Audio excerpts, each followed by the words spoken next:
Hey, Katie, let's start with you. We have waited weeks for this decision. Many lawyers were getting more and more anxious, thinking this was not going to go the way they thought it should. What stands out to you? One of the first things that stands out to me is that this is an opinion that all three judges on the panel have signed on to. They are not showing there's no daylight between them. They all agree on every single one of these points. It makes it really strong in terms of whether or not this is something that should be appealed to the Supreme Court and whether or not the Supreme Court will take it.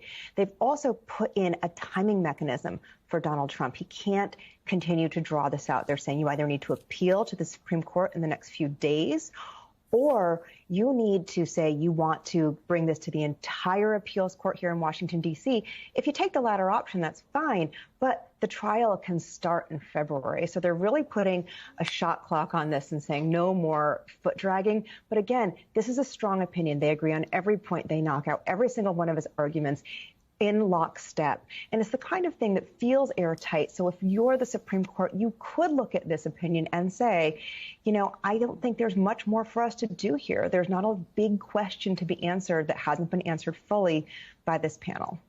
George, airtight, that's exactly what you wrote about today. Elaborate for us. Yeah, it's airtight. It went through every single one of Donald Trump's contentions, even the weakest ones, and methodically and systematically dismantled them one by one. There really isn't anything left of his arguments. And he can't really come up with any new ones. He threw out some arguments that he probably shouldn't have made. And that's the point for the Supreme Court. The Supreme Court isn't going to have much to add to this. This opinion, it's hard to see any group of judges, even the Supreme Court, writing a better opinion than this. Then do you think it's going to make it tougher for Donald Trump to use his favorite defense, which is delay? Yeah, I do, especially because, as Katie mentioned, the D.C. Federal Circuit Court of Appeals built in at least one roadblock to Donald Trump continuing to be able to exploit the delay. And, you know, and I love that the court used the very language of the Constitution to shoot down Donald Trump's ridiculous claim of absolute immunity. You know, they pointed to the president's responsibility to take care that the laws be faithfully executed. And I think we can all ask ourselves, you know, under what understanding of the English language can a president who has the duty to faithfully execute the laws of the country be empowered to violate the laws of the country with impunity and immunity? So now we're not out of the woods yet, because there's one last justice hurdle to overcome, and that is, will the Supreme Court accept a review of the case? And that's exactly where I want to go next, Katie. Let's go back into those woods. Trump has until Monday to go to the Supreme Court. Walk us through that timeline. You know, that's really not very much time. And basically, you have to make the argument that what this appeals court has looked at and the arguments that they've made are somehow deficient. Now, as George pointed out, this is a really airtight case.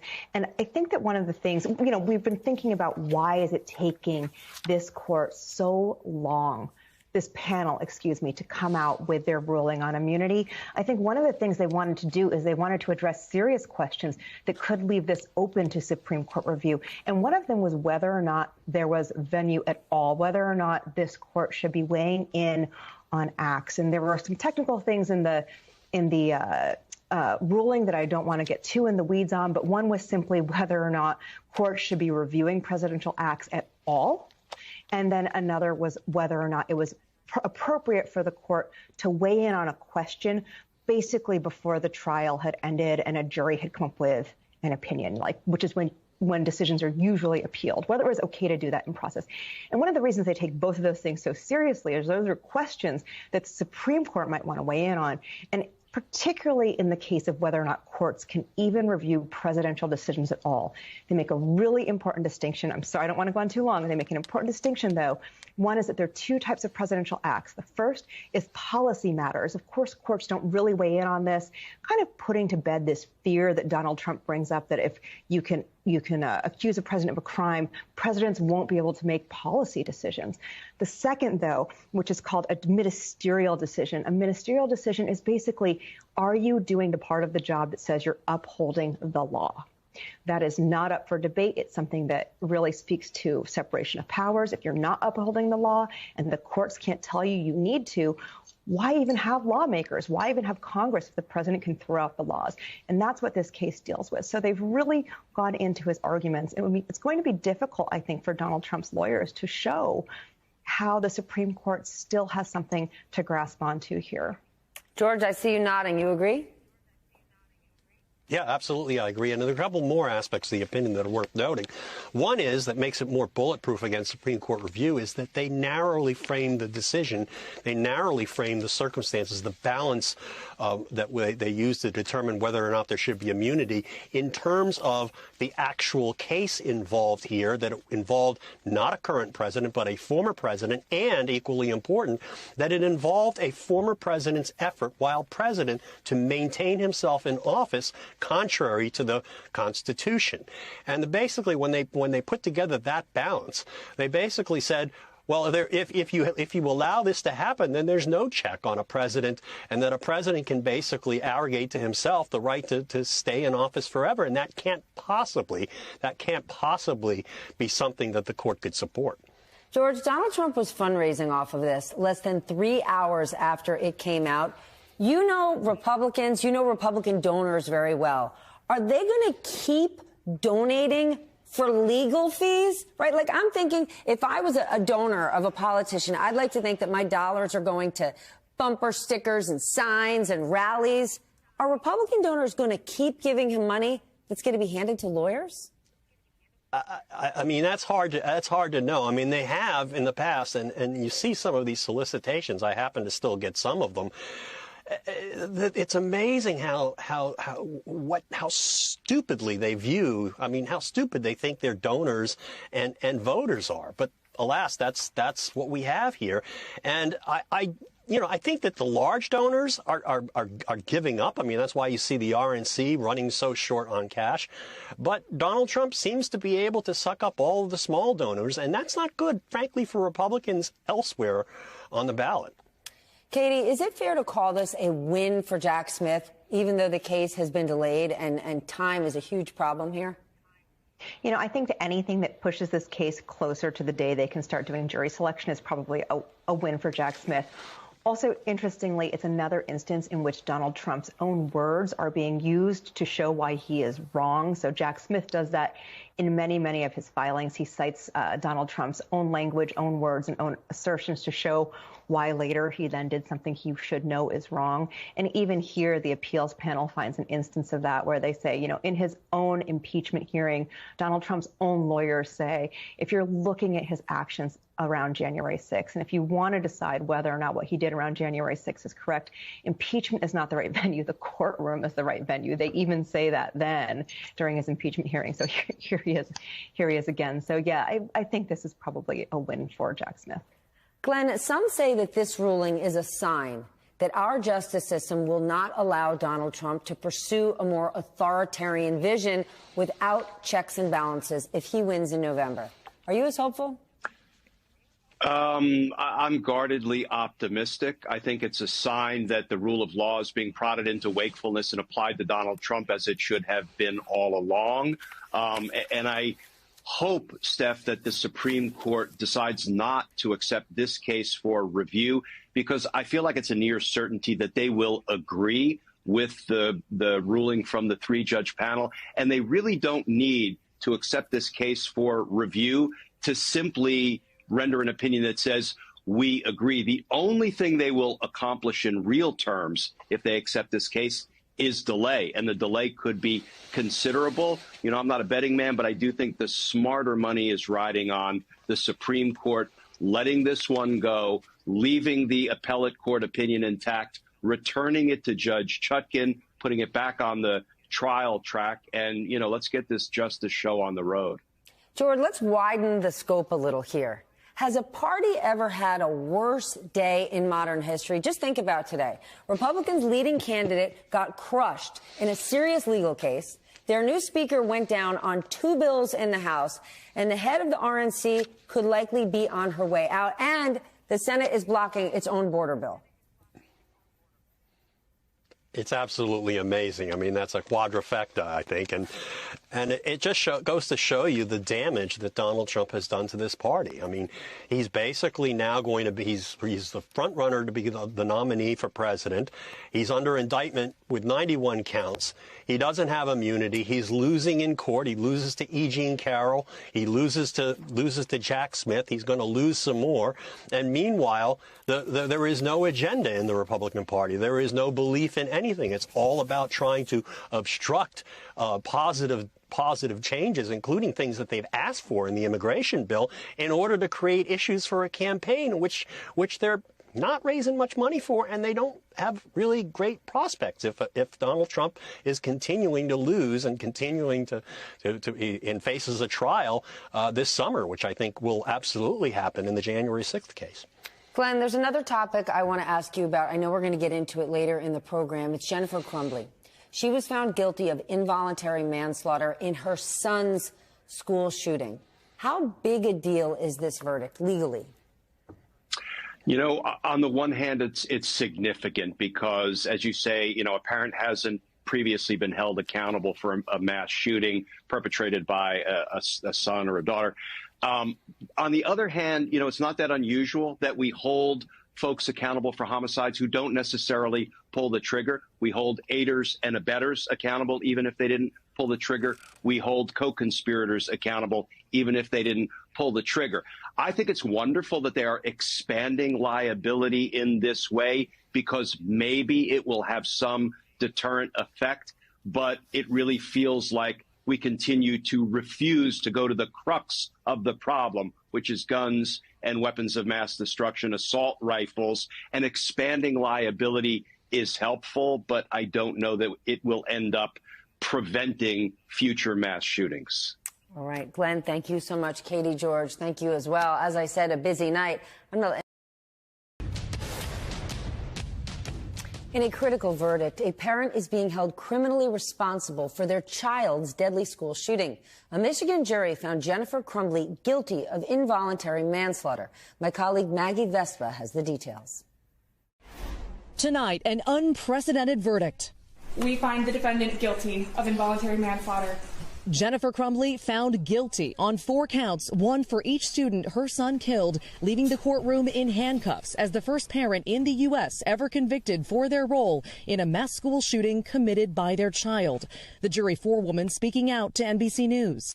It was very difficult. It wasn't an easy decision. The thing that really hammered it home is that she was the last adult with the gun. After the verdict, family members of those 4 students hugging prosecutors.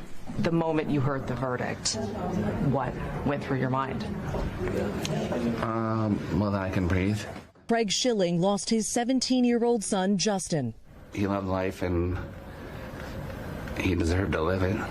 The historic verdict following 7 days of emotional testimony, culminating with Crumbley taking the stand in her own defense. I wish he would have killed us instead. Prosecutors suggested she was a negligent mom who ignored mounting red flags about her son's behavior. She did not give him the help that he wanted. The defense arguing Crumbley was an engaged parent. No one could have expected this, including Mrs. Crumbley. Legal experts say this case may have implications far beyond this courthouse.